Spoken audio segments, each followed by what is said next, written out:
Jó capítulo 1, versos 6 a 12.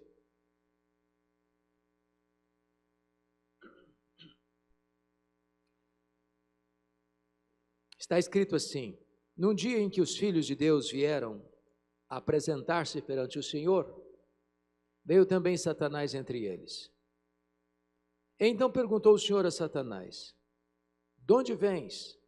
Satanás respondeu ao Senhor e disse: de rodear a terra e passear por ela. Perguntou ainda o Senhor a Satanás: observaste o meu servo Jó? Porque ninguém é na terra semelhante a ele, homem íntegro e reto, temente a Deus e que se desvia do mal. Então respondeu Satanás ao Senhor: porventura Jó, debalde, inutilmente teme a Deus? Acaso não cercaste, concebe a ele, a sua casa e a tudo quanto tem? A obra de suas mãos abençoaste, e os seus bens se multiplicaram na terra. Estende, porém, a tua mão e toca-lhe em tudo quanto tem, e verás se não blasfema contra ti na tua face. Disse o Senhor a Satanás: eis que tudo quanto ele tem está em teu poder, somente contra ele não estendas a tua mão. E Satanás saiu da presença do Senhor.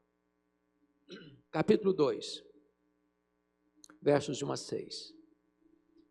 Num dia em que os filhos de Deus vieram apresentar-se perante o Senhor, veio também Satanás entre eles apresentar-se perante o Senhor. Então o Senhor disse a Satanás: de onde vens? E respondeu Satanás ao Senhor e disse: de rodear a terra e passear por ela. Perguntou o Senhor a Satanás: observaste o meu servo Jó? Porque ninguém há na terra semelhante a ele, homem íntegro e reto, temente a Deus e que se desvia do mal. Ele conserva a sua integridade, embora me incitasses contra ele para o consumir sem causa. Então Satanás respondeu ao Senhor: pele por pele, e tudo quanto o homem tem dará pela sua vida. Estende, porém, a tua mão, toca-lhe nos ossos e na carne, e verás se não blasfema contra ti na tua face. Disse o Senhor a Satanás: eis que ele está em teu poder, mas poupa-lhe a vida. Esse texto nos apresenta esta cena inusitada de Deus reunido com seus filhos. Eu quero crer aqui que são os anjos. Quero entender aqui que este encontro ocorreu nas regiões celestes. E sem explicações, a Bíblia diz que Satanás apareceu por lá. E quem dá o pontapé na conversa é Deus. Perguntando para Satanás: de onde vens? Satanás respondeu: de rodear a terra e passear por ela. Satanás é uma espécie de turista. Ele anda por aí. Está de olho, está antenado. Está procurando uma brecha. Está procurando alguém para devorar. E Deus cutuca de novo e pergunta assim: observaste o meu servo Jó? E Deus dá o currículo de Jó. Não há ninguém na terra semelhante a ele. Em outras palavras, ele é o homem mais piedoso dessa geração. Homem íntegro. Íntegro é aquilo que você é com a porta do quarto trancada, ninguém observando. Homem reto. Reto é aquilo que você é em público, todo mundo está vendo. Homem temente a Deus, princípio da sabedoria. Homem que se desvia do mal, deliberadamente santo. Satanás poderia ter respondido assim: bom, esse aí eu não conheço ainda não. Não parei para observá-lo ainda não. Ando meio ocupado, tenho outras agendas, quem sabe um dia eu bote os olhos nele. Mas não foi a resposta de Satanás. Satanás respondeu para Deus assim: mas também puderas. Desse jeito é muito fácil. Adorar o teu nome. Tu tens abençoado a vida dele. Tu tens cercado a casa dele com um muro de proteção. Tudo que esse homem bota a mão vira dinheiro. Desse jeito é muito fácil te adorar. Com isso, Satanás está insinuando duas coisas. Primeiro, que Deus precisa subornar as pessoas com bênçãos para receber delas adoração. Que as pessoas só adoram a Deus por aquilo que Deus dá e não por quem Deus é. E em segundo lugar, Satanás insinua que Jó só adora a Deus porque descobriu que religião dá lucro, que é um bom negócio. Mas se um dia Deus tirar de Jó o que o mesmo Deus deu para Jó, este Jó, adorador de hoje, tornar-se-á um blasfemo amanhã. Com isso, Satanás levanta duas teses.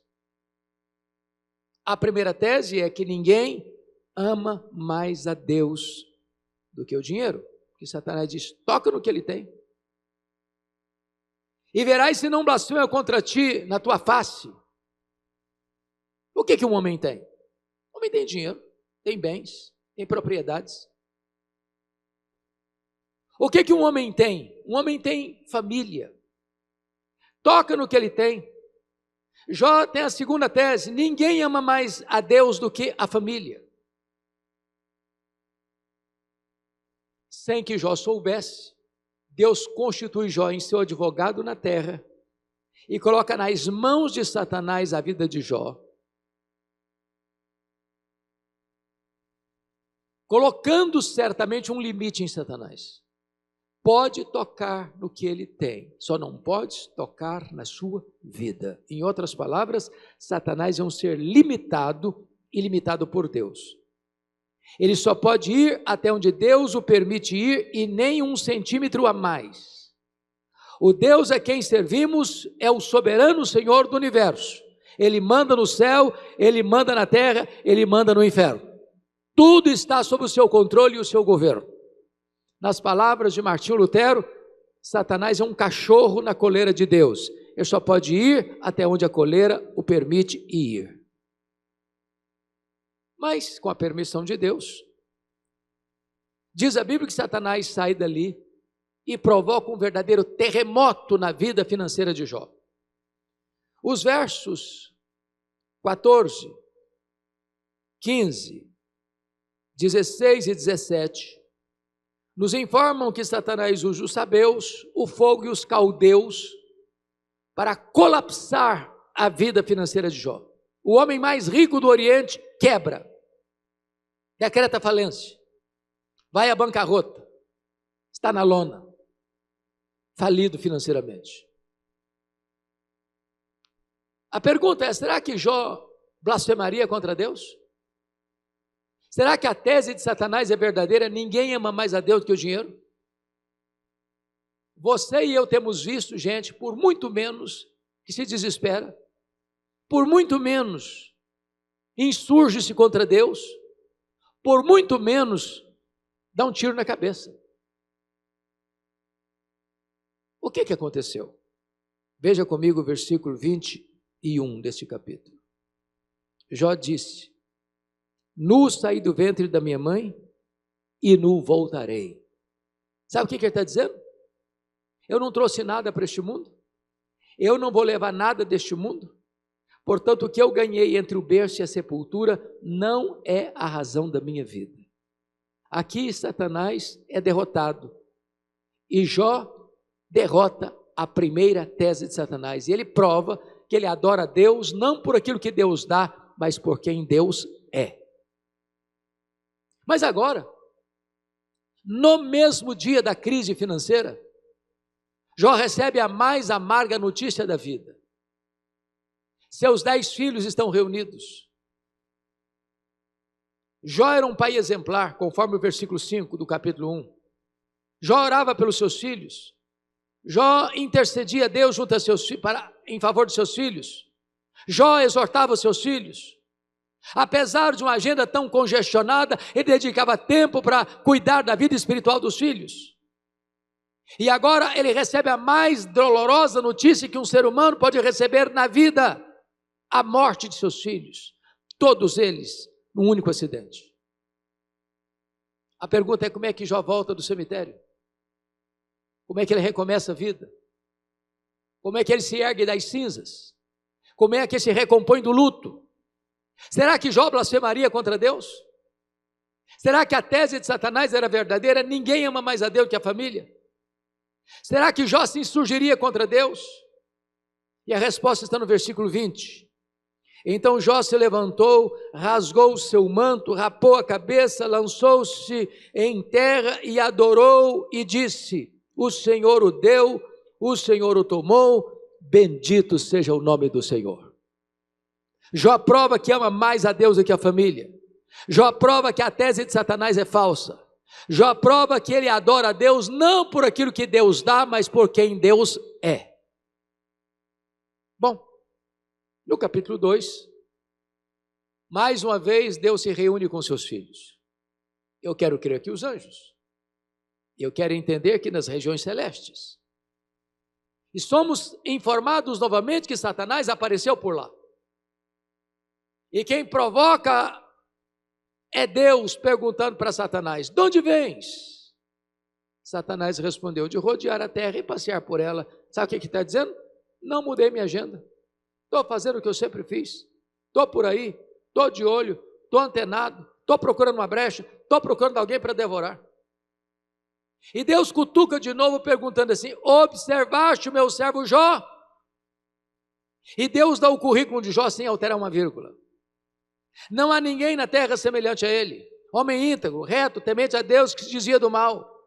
Me incitasses contra ele para o destruir sem causa, mas ele permanece íntegro. Sabe o que Deus está dizendo para Satanás? Satanás, suas teses são mentirosas, suas teses são falsas. Jó provou que me ama mais do que o dinheiro, Jó provou que me ama mais do que a família. Então Satanás parte para a terceira tese: pele por pele. E tudo que o homem tem, dará pela sua vida. Toca-lhe nos ossos, toca-lhe na carne, e verás se não blasfema contra ti na tua face. A terceira tese de Satanás é essa: ninguém ama mais a Deus do que a si mesmo. Sem que Jó soubesse, mais uma vez Deus constitui Jó em seu advogado na terra, e permite Satanás tocar nos ossos de Jó, na carne de Jó, mas com uma limitação: só não podes tirar a vida dele. Em outras palavras, Satanás é um ser limitado e limitado por Deus. Nós estamos nas mãos daquele que é o soberano Senhor do universo. Então Satanás, com a permissão de Deus, sai dali e coloca uma enfermidade maligna em Jó. Tumores do alto da cabeça à planta dos pés. A pele foi ficando necrosada. Ele precisa pegar um caco, talvez de telha, para raspar a sua pele apodrecida. Bolhas de pus vão se formando. E ele precisa morder naquelas bolhas de pus para tentar aliviar a sua dor. Ele não consegue dormir. Ele não consegue comer. Não há clínica, não há hospital para recebê-lo. Ele vai para o monturo da cidade. Ele é um espectro humano. Ele fica magro, magérrimo, macérrimo, de couro furado pelas costelas em ponta. Ele é uma carcaça humana. Ele é uma chaga aberta. Ele é uma ferida viva. Ele cheira mal. Diante desse cenário dramático e doloroso, diz a Bíblia que a sua mulher olha para ele e, vendo tanta desdita e sofrimento, disse: ainda conservas a tua integridade, Jó? Amaldiçoa a Deus e morre, acaba com isso. E Jó responde: tu falas como uma louca. Temos recebido o bem de Deus, não receberíamos também o mal?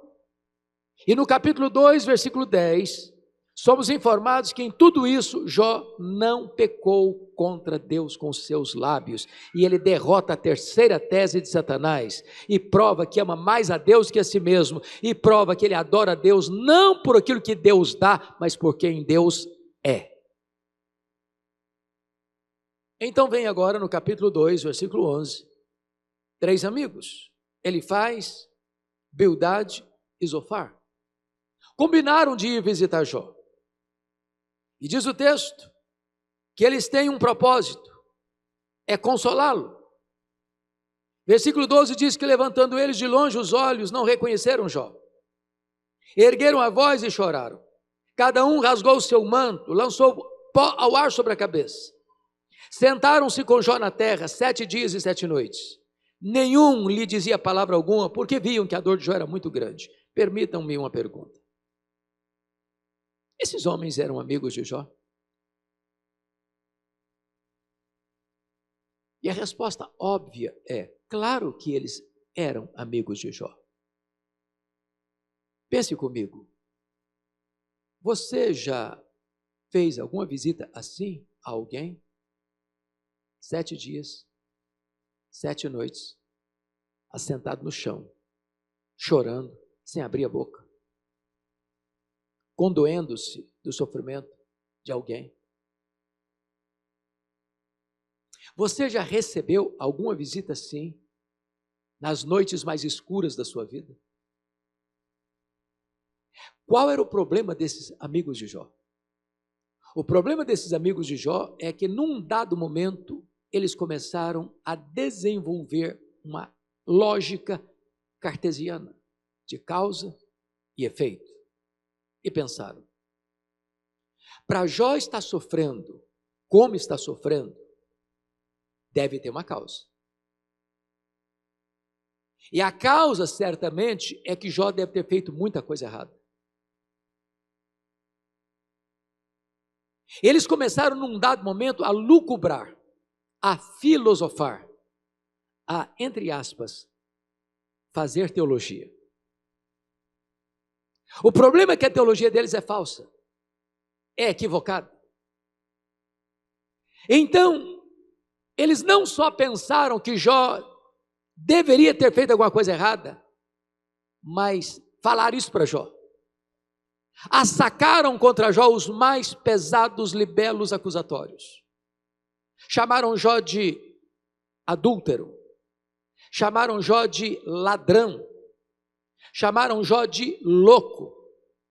Falaram para Jó que Deus matou os filhos dele porque ele era louco. Cravejaram Jó com as setas mais envenenadas, das críticas mais ácidas e tóxicas, das críticas mais mentirosas e levianas. Colocaram Jó debaixo de um rolo compressor, massacraram Jó.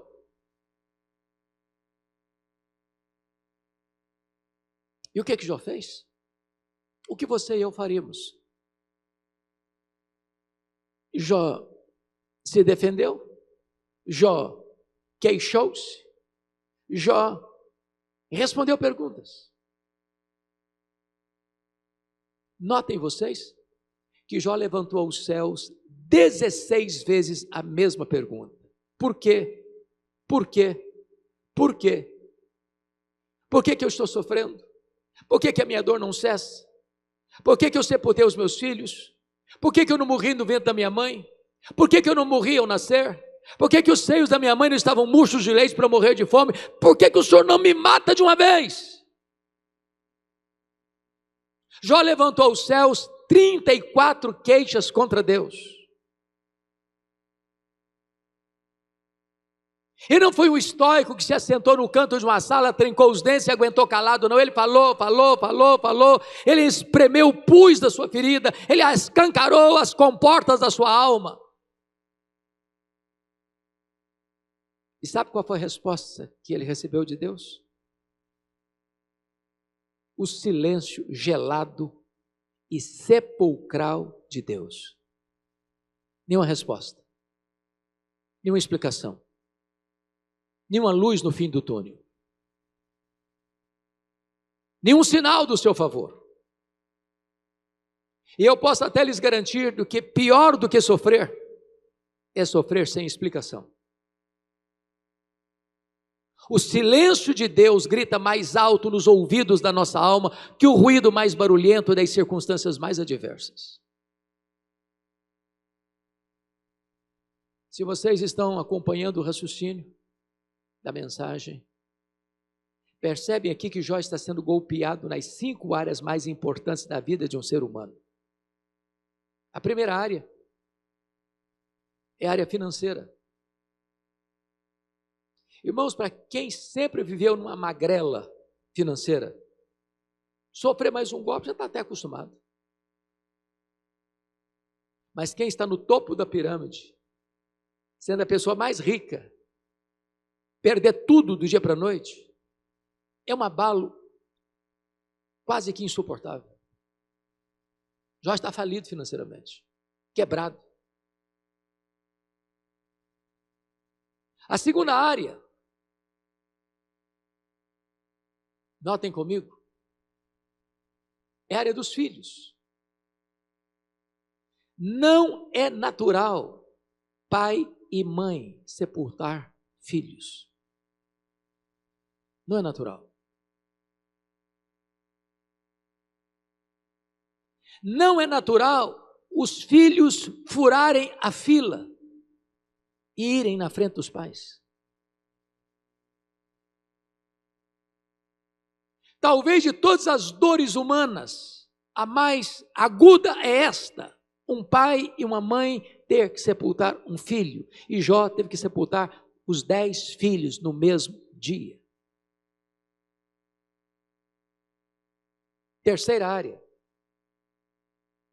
área da saúde. Jó está chagado. Jó é uma carcaça humana. Jó é uma ferida aberta. Jó é um homem cheio de pus.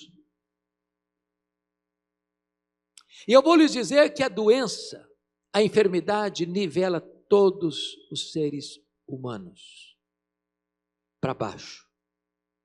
Eu pergunto a vocês, pode ser o homem mais rico do mundo, não dá para ficar de narizinho empinado, entubado, à beira da morte, num CTI. As vaidades acabam, o luxo acaba, os títulos vão embora, as ações financeiras derretem, patrimônio financeiro não faz mais sentido. A quarta área que Jó é golpeada é na área do casamento. Na hora mais difícil da sua história, quando ele mais precisava da companhia, do apoio e da ajuda da sua mulher, ela olha para ele e diz: morre, homem, morre, mas morre logo.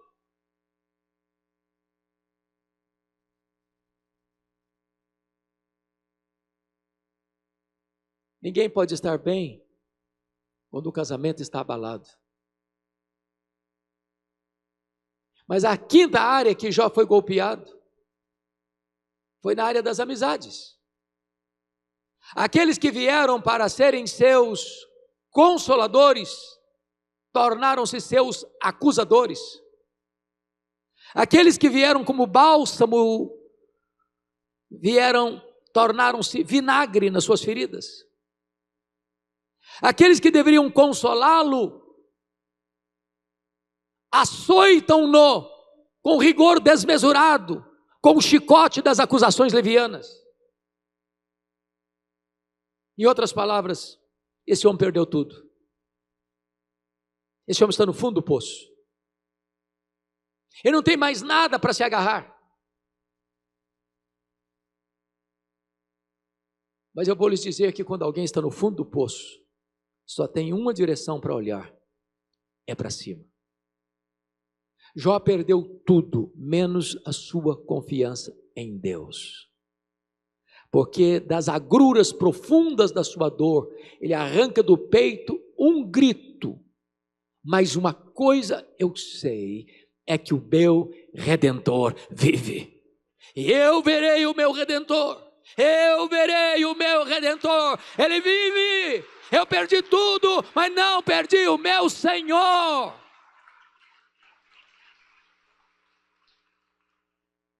E quando Jó declara isso, esse Deus que inspira canções nas noites escuras, Deus rompe o silêncio. E Deus começa a falar com ele. E quando Deus rompe o silêncio e começa a falar com Jó, curiosamente, Deus não respondeu nenhuma das 16 perguntas de Jó. Deus não respondeu nenhuma das 34 queixas de Jó.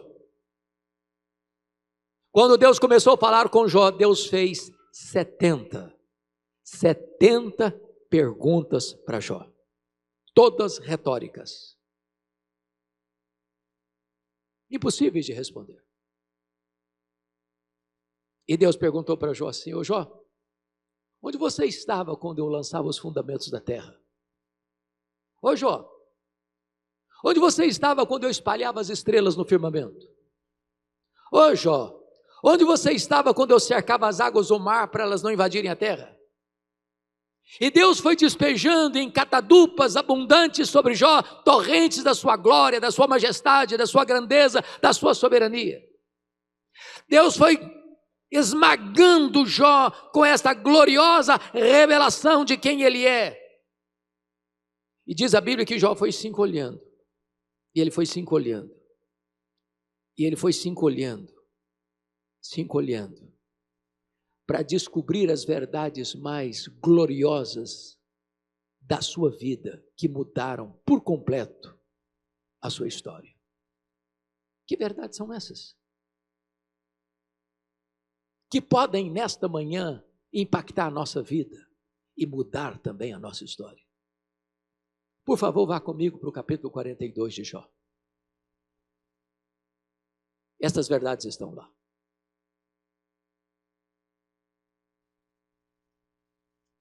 Notem comigo, capítulo 42, verso 1. A primeira verdade que impactou a vida de Jó é que ele reconheceu a onipotência de Deus. Então respondeu Jó ao Senhor: bem sei que tudo podes.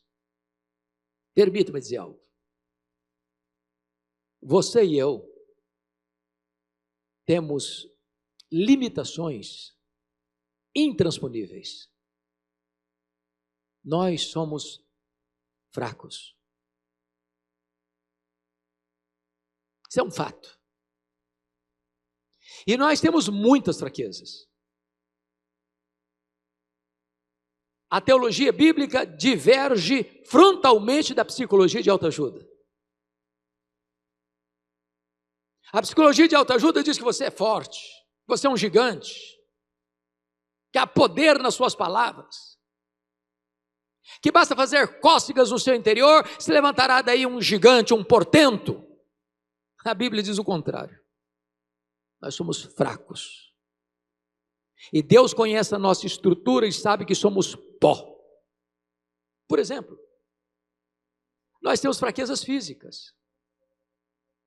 Querendo ou não, meus irmãos, querendo ou não, o tempo vai esculpindo algumas rugas no nosso rosto indisfarçáveis. As meninas, mais espertas do que os homens, driblam isso um pouco melhor, com um bom cosmético. Às vezes acorda-se de manhã, é um caos. Põe um bom cosmético, vira um cosmos. Daqui a pouco uma cirurgia plástica ajuda e muito. Mas chega uma hora, convenhamos, que ainda que o afamado cirurgião plástico Pitangui ressuscitasse dentre os mortos, já não teria mais jeito. As pernas ficam bambas, os joelhos trôpegos, as mãos descaídas, os olhos embaçados, e cada fio de cabelo branco que brota na nossa cabeça é a morte nos chamando para um duelo. Eu acho até um exército acampado ao meu redor. Temos fraquezas físicas. Mas temos também fraquezas emocionais. Quantas noites escuras da vida choramos, gememos, sangramos, dizendo: Deus, eu não aguento mais. Eu vou perecer. Mas em terceiro lugar, nós temos fraquezas morais. Você e eu, muito provavelmente, já prometemos para Deus com lágrimas nos olhos: Senhor, eu nunca mais quero repetir esse erro, nunca mais eu quero reincidir nesse pecado, e daqui a pouquinho você se flagra cometendo o mesmo pecado. Não é porque faltou para você sinceridade, não, faltou para você poder.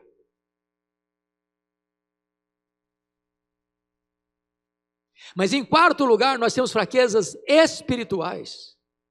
Nós somos um ser ambíguo, contraditório, paradoxal. O bem que queremos fazer, nós não fazemos. O mal que não queremos, esse praticamos. Somos fracos. Mas é maravilhoso você poder afirmar: mas o meu Deus tudo pode.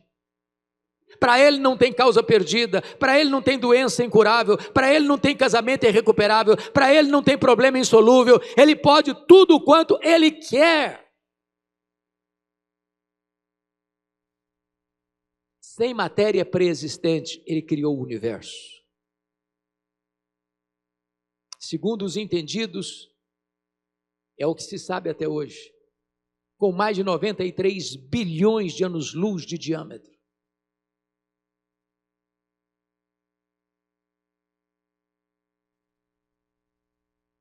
Este Deus, tudo pode, criou o seu corpo com uma das máquinas mais incríveis do universo, colocando dentro de você mais de 60 trilhões de células, cada uma delas contendo mais de 1,70 m de fita DNA, onde estão gravados e computadorizados todos os seus dados genéticos, a cor dos seus olhos, a cor da sua pele e o seu temperamento. Se você espichar a fita DNA do seu corpo, você terá 102 trilhões de metros de fita DNA, você terá 102 bilhões de quilômetros de fita DNA no seu corpo. Seu corpo é um milagre da onipotência divina. Ele tudo pode.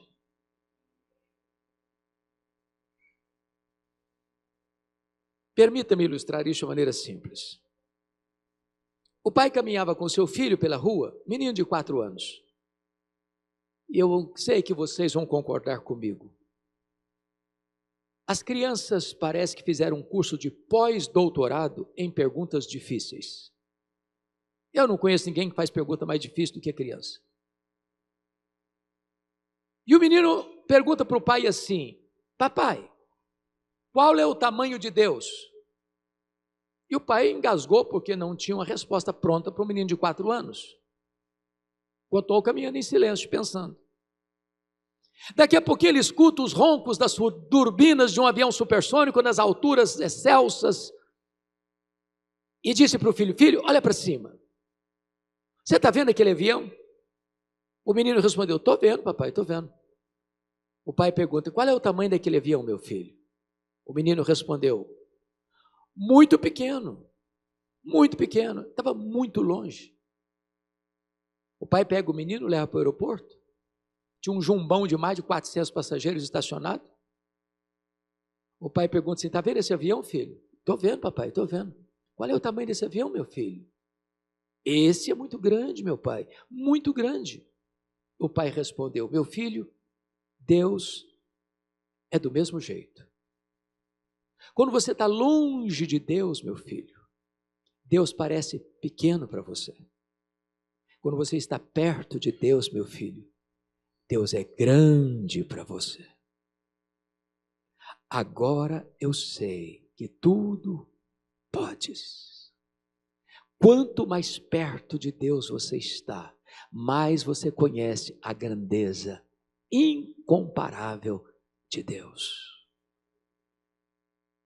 A segunda coisa que Jó descobre que muda a história dele, está aí no verso 2. Jó reconheceu a soberania dos propósitos divinos, quando ele diz: e nenhum dos teus planos pode ser frustrado. Irmãos amados, isso significa que Deus é soberano. Significa o seguinte: Deus não precisa fazer rascunhos em seus planos. Deus não precisa revisar seus planos. Deus nunca é pego de surpresa. Deus não está lá no céu esfregando as mãos, nervoso, ansioso, sem saber o que faz com a história, sem saber o que faz com a sua vida. A palavra de Deus não precisa ser atualizada, nem ressignificada, porque ela é a palavra deste Deus, cujos planos não podem falhar. A sua vida está nas mãos desse Deus. Não tem acaso, não tem sorte, não tem azar, não tem determinismo cego, não tem misticismo, não tem olho gordo, não tem macumba para crente. A sua vida está nas mãos do Deus vivo e todo-poderoso. E é Ele quem está dirigindo a sua história, é Ele quem está dirigindo a sua vida, e os planos dEle não podem ser frustrados, louvado seja Deus.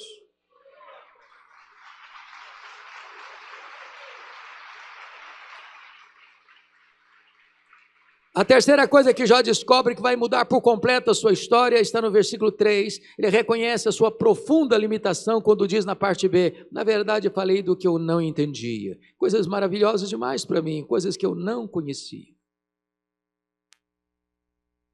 Irmãos amados, leia o livro de Jó numa sentada só e vocês vão descobrir uma coisa. Quando você está machucado demais, ou você se cala, ou você abre o bico e fala muito. Jó falou muito. Jó perguntou, Jó se defendeu, Jó se queixou. E às vezes quando você está machucado, você fala muita coisa sem saber o que está falando também. Quando Deus despeja em cima dele torrentes caudalosas da sua glória, da sua majestade, da sua soberania, Jó botou a mão na boca e disse: meu Deus, quanta coisa eu falei sem entender. Lição aprendida. Aqueles que sabem que quase nada sabem. Porque o que você não sabe é muito maior que o que você sabe. Então preste atenção nisso. Quando você encontrar alguém que fica arrotando em cima de você conhecimento, achando que sabe tudo, essa pessoa não sabe quase nada.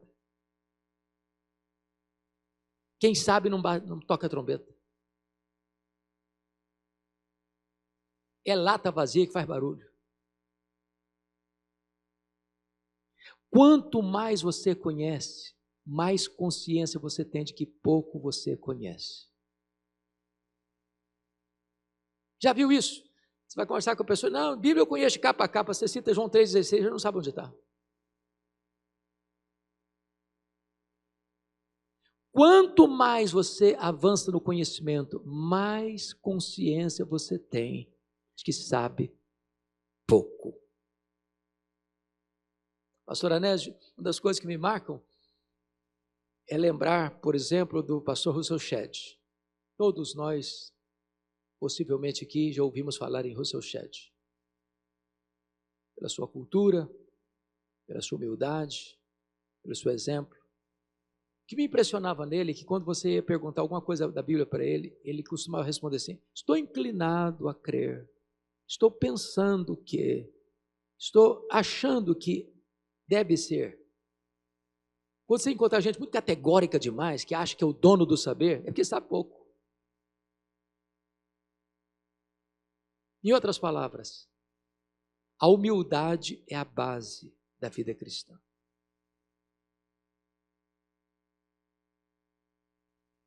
Quanto mais você sabe que muito pouco sabe. Quem acha que sabe é porque ainda não aprendeu como saber.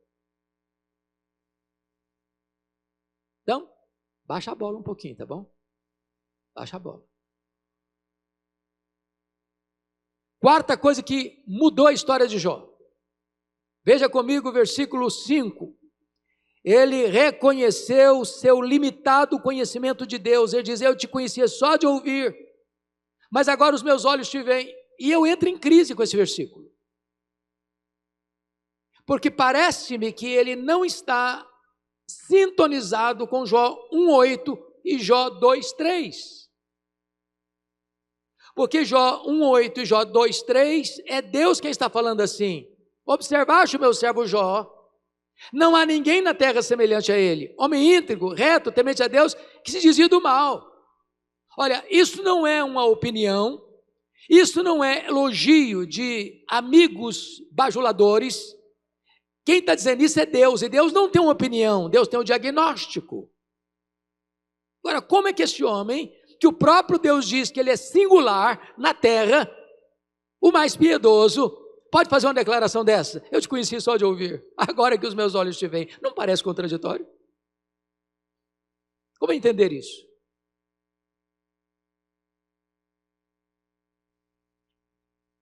Para responder, permita-me uma pergunta pessoal. Você conhece a Deus? Conhece? Quanto você conhece? Quanto? Por exemplo, João 17,3 diz: e a vida eterna é esta, conhecer a Deus e a Jesus Cristo, a quem enviaste. Portanto, a essência da vida eterna é conhecer a Deus. Sabe o que você e eu estaremos fazendo no céu por toda a eternidade? Conhecendo a Deus. Sabe o que nós faremos depois de 1 milhão de anos lá no céu, vivendo em glória, com o corpo glorificado? Vamos estar conhecendo a Deus. Sabe o que faremos no céu depois de 1 bilhão de anos lá na glória? Estaremos conhecendo a Deus. Jamais haverá um dia, se é que eu posso falar de dia dentro da eternidade, na eternidade, onde alguém possa dizer: agora eu conheço tudo de Deus, não tem mais nada para conhecer, agora posso botar a vida no piloto automático e a partir de agora vira rotina. Não, Deus é inesgotável em seu ser. Agora eu entendo Jó. Sabe o que ele está dizendo? Eu só estou arranhando a superfície. Tem mais para conhecer, tem muito mais para conhecer, tem infinitamente mais para conhecer. Eu te conhecia só de ouvir, agora os meus olhos te veem. Então preste atenção. Cuidado com gente muito espiritual, e eu vou explicar, para não ter equívocos. Gente muito espiritual passa a ideia para você de que ele conhece muito. Ele toca a trombeta. Se ele encontrar com você 10 vezes no dia, 10 vezes no dia, esse autoelogia. 10 vezes no dia vai dizer para você da intimidade que ele tem com Deus.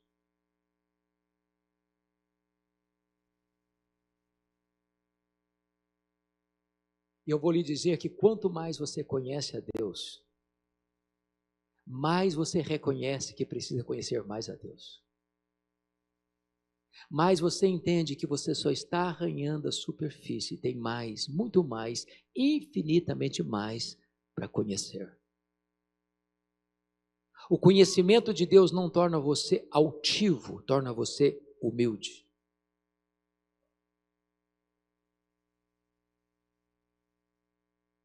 Quanto mais intimidade com Deus você tiver, mais você reconhece que Ele é sublime, que Ele é único, que Ele é exclusivo, que não podemos esgotar o conhecimento dEle na nossa vida. Conhecimento limitado.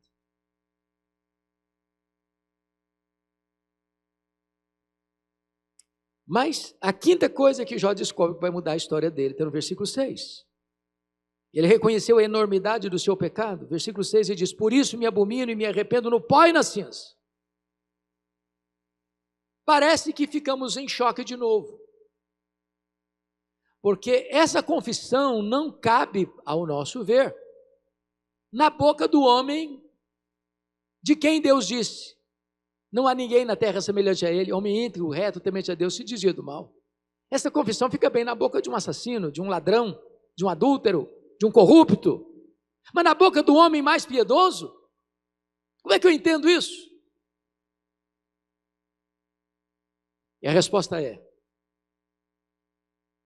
quanto mais perto de Deus você estiver, mais consciência de pecado você terá. Eu não estou dizendo que mais pecado você terá, não.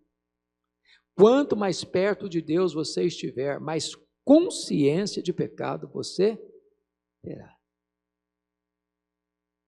Se agora de manhã fosse noite, e se as luzes apagassem, você poderia jogar uma lata de piche no assoalho e você não veria.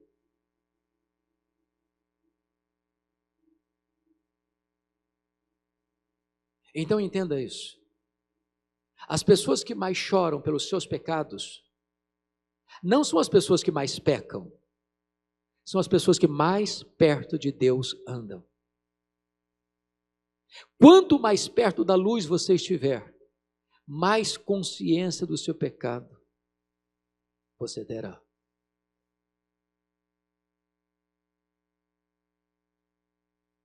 Quando a pessoa está longe de Deus, irmãos, nem consciência de pecado ela tem. Há alguns anos eu li na Folha de São Paulo que um assassino de aluguel recebeu R$5.000 para matar uma pessoa que nunca tinha feito mal para ela. Ela recebeu R$5.000. Foi lá e deu 5 tiros na pessoa, matou a pessoa, foi para casa, tomou banho, jantou e dormiu. Nenhuma culpa, nenhum pesar.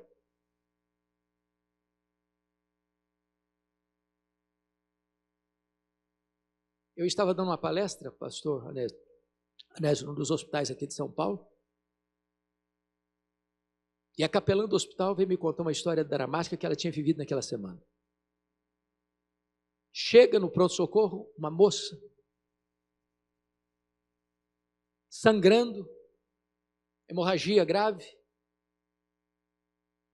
e quando o doutor foi atendê-la, ela chegou com seu pai, o médico disse, essa menina acabou de ter um bebê. A moça disse, não, o senhor está enganado, doutor, não tive bebê não. O pai disse, não, o senhor está enganado, minha filha não teve bebê não. Pois ela teve um bebê. Traga-me o bebê, senão eu denuncio o caso à polícia.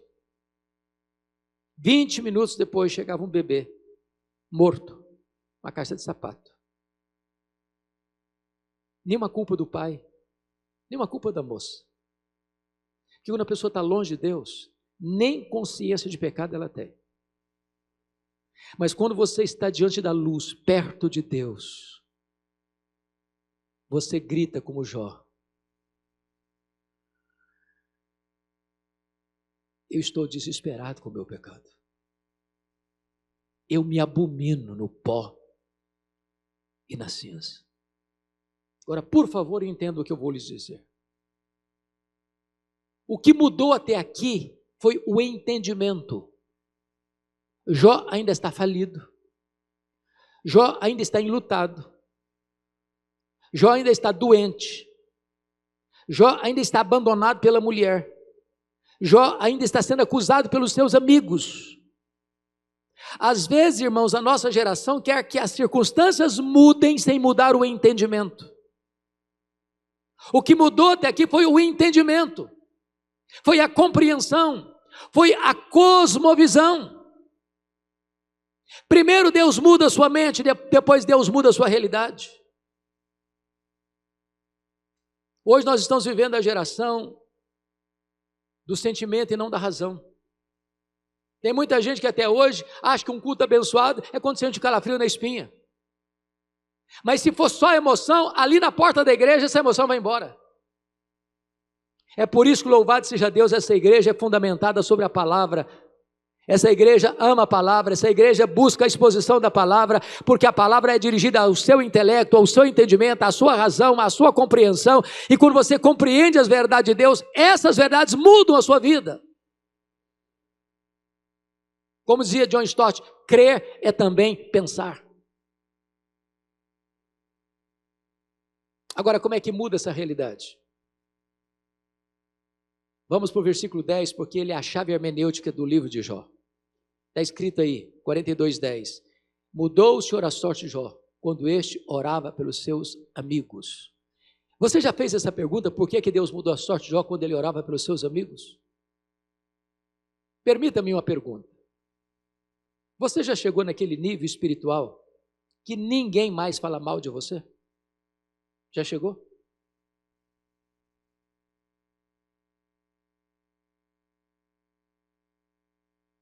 Pergunta a você, o que é que você sente quando alguém fala mal de você?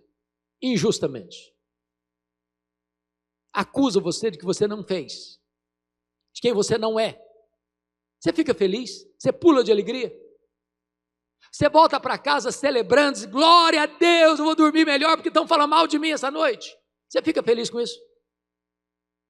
Então, me perguntar de novo, o que vocês acham que Jó sentiu quando seus amigos disseram, você é um ladrão, você é um adúltero, você é um louco, Deus matou seus filhos porque você é maluco e doido, você roubou os órfãos e as viúvas, por isso que você se enriqueceu, quando Jó era a perna dos aleijados, era os olhos dos cegos, era o amparador das viúvas, disseram que Jó ficou rico porque ele explorou essa gente. O que vocês acham que Jó sentiu? Ficou magoado, claro, se defendeu, claro. Sabe o que Deus está falando para ele? Meu filho, para de se defender. Meu filho, para de ficar magoado.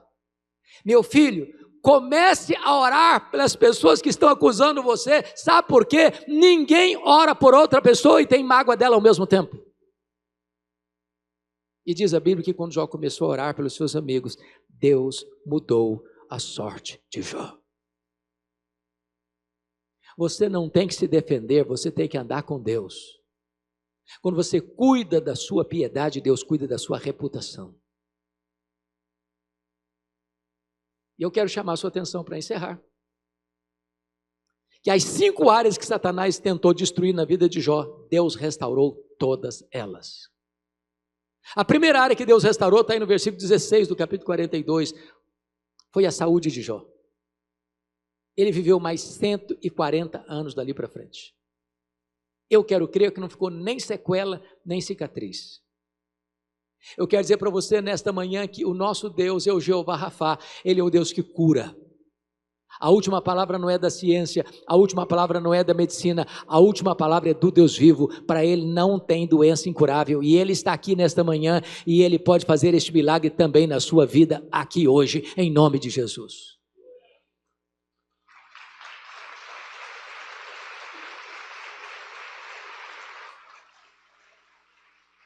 A segunda área que Deus restaurou, meus irmãos, foi a área financeira.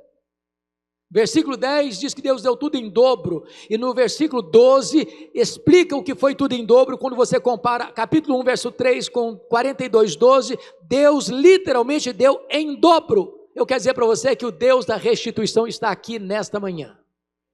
Ele está aqui. Talvez você tenha levado prejuízos financeiros, talvez o seu comércio fechou, talvez a sua empresa fechou no vermelho, talvez você ache que não vai dar para pagar a conta no final do mês, mas o Deus Todo-Poderoso é o Deus da restituição. Ele pode botar você para frente, Ele pode resolver o problema financeiro da sua vida, da sua empresa, da sua família. Ele está aqui, Ele tem o mesmo poder ontem, hoje e para sempre o mesmo. Restaurou a vida financeira de Jó. Agora ele é um homem duplamente mais rico. A terceira área que Deus restaurou foi a área das amizades. Versículos 7 a 9, diz que os amigos que acusaram Jó, agora, por ordem de Deus, vão ter que ir lá em Jó, para Jó orar por eles, para Deus restaurá-los. Sabe o que Deus está fazendo aqui? Honrando Jó. Deus está dizendo para os acusadores de Jó o seguinte: olha, vocês lembram daquele homem que vocês acusaram? Pois é, aquele homem que vocês acusaram é mais justo do que vocês, é melhor do que vocês, e vocês vão ter que ir lá naquele homem que vocês acusaram, para aquele homem orar por vocês, porque eu vou ouvir a oração daquele homem em favor de vocês. Deus está honrando Jó. Então, já disse, vou repetir, e se você esqueceu, o senhor vai mais lembrar da frase, me dou por satisfeito. E a frase é esta: quando você cuida da sua piedade, Deus cuida da sua reputação. Porque aqueles que criticaram você vão ter que voltar a você e mudar de opinião a seu respeito. Deus restaura as amizades de Jó. A quarta área que Deus restaurou foi o casamento. O capítulo 42 não menciona esse ponto. Só menciona que ele teve outros filhos, mas não menciona com que mulher. Alguns estudiosos, comentaristas bíblicos, defendem que Jó casou de novo com outra mulher. Mas como o texto não diz, e eu não devo ter ouvidos onde a palavra de Deus não tem voz, eu creio que foi com a mesma. Sabe por quê? Porque Deus é especialista em pegar vasos quebrados e fazer vasos novos. Agora, por favor, só pense comigo por um momento. Se Jó fosse brasileiro, só um pouquinho, pensa comigo. Quando ele estava numa magrela, a mulher dele olhou para ele e disse: morre, homem, morre, mas morre logo. Agora Jó está curado. Agora já está no topo da pirâmide, mais rico do que era. O que você acha que eu diria para essa mulher agora? Morre, mulher, morre! Aí que diz assim: a fila andou, minha filha, a fila andou. Estou noutra agora. Não foi isso certamente que ocorreu.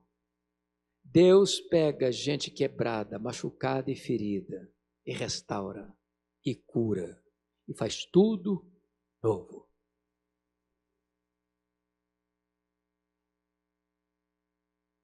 Há pouco tempo aqui em São Paulo me ocorreu um fato curioso. Estou chegando domingo de manhã na igreja, uma mulher se aproxima de mim com a cara brava. Sabe quando a pessoa está com a cara assim, que está dizendo que está brava mesmo? Falou: pastor, eu vim comunicar ao senhor que eu estou me divorciando. E eu tomei um susto. Falei: que negócio é esse? Eu estou me divorciando. Precisa botar legenda ou está claro? Eu falei: mas você está divorciando por quê? Ela me respondeu assim: secou. Secou. E olhei para ela e falei: secou? Uai, minha filha, mas se secou, tem esperança. Ela arregalou os olhos e disse: como esperança? Falei: não leu na Bíblia lá que a vara seca de Arão floresceu? Jesus pode fazer florescer o que está seco no seu coração. Ela falou: o senhor está maluco. Eu estou falando para o senhor que morreu. Entendeu agora? Morreu. Falei: morreu? Uai, filha, então tem esperança. Que esperança? Que negócio é esse? Uai, você não leu na Bíblia lá que Jesus ressuscita os mortos? Jesus pode ressuscitar o sentimento que está morto no seu coração. Falei: pastor, o senhor endoidou de vez. Estou falando para o senhor que acabou, que não tem mais nada, entendeu agora? Não tem mais nada, entendeu? Falei: então tem esperança, minha filha.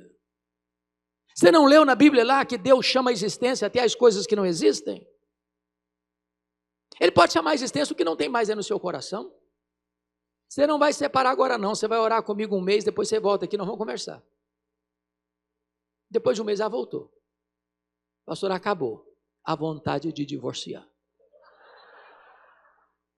Com Deus não tem problema insolúvel, com Deus não tem casamento irrecuperável.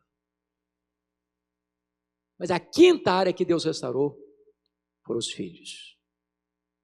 O versículo 13 nos informa que Jó teve mais 7 filhos e 3 filhas. Quanto ele tinha antes? 10. 7 filhos e 3 filhas. Alguém diz: bom, então não foi tudo em dobro. Se ele tinha 10 antes, se fosse tudo em dobro, tinha que ter 20 agora. Prestem atenção no que eu vou lhes dizer. Nós às vezes usamos uma expressão que não deveríamos usar mais. Quando alguém diz assim: perdi meu pai, perdi minha mãe, perdi meu avô, perdi minha avó, perdi meu filho, perdi minha filha. Referindo-se a alguém que partiu no Senhor. Você perde algo ou você perde alguém quando você não sabe onde está este algo ou este alguém. Quando alguém, ente querido nosso, parte no Senhor, nós sabemos onde essa pessoa está e com quem essa pessoa está. Nós não a perdemos. Então Deus restituiu plenamente, porque agora Jó tem 10 filhos no céu, agora Jó tem 10 filhos na terra. Deus restaurou e restaurou completamente. Sabe qual era a intenção de Satanás? Nessa saga toda? Colocar Jó longe de Deus. Sabe o que ele conseguiu? Colocar Jó mais perto de Deus. Sabe por quê?